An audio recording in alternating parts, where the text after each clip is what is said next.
Bihar police के दे धनाभिदन भी काफ़ी लोग मेहनत के बाद दोबारा परीक्षा हो रहे हैं, जिसका नज़ारा आप देख सकते हैं। कितने भीड़, पता नहीं कितने ट्रेन आने के बाद ये भीड़ खाली होंगे। आने में तो अलग अलग आते हैं, लेकिन जाने वक्त एक साथ।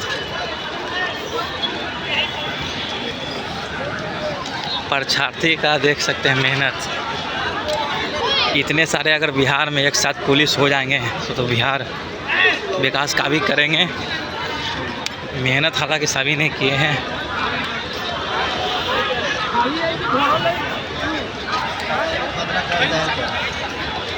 इतना सारा विद्यार्थी और एक साथ पुलिस बनेंगे। कहाँ जा रहे हैं भैया? पटना? हाँ, पार्टी की तरह जा रहे हैं, वहाँ से फिर नवादा जा रहे हैं। अच्छा, कितना भीड़ है? झाझा में भीड़।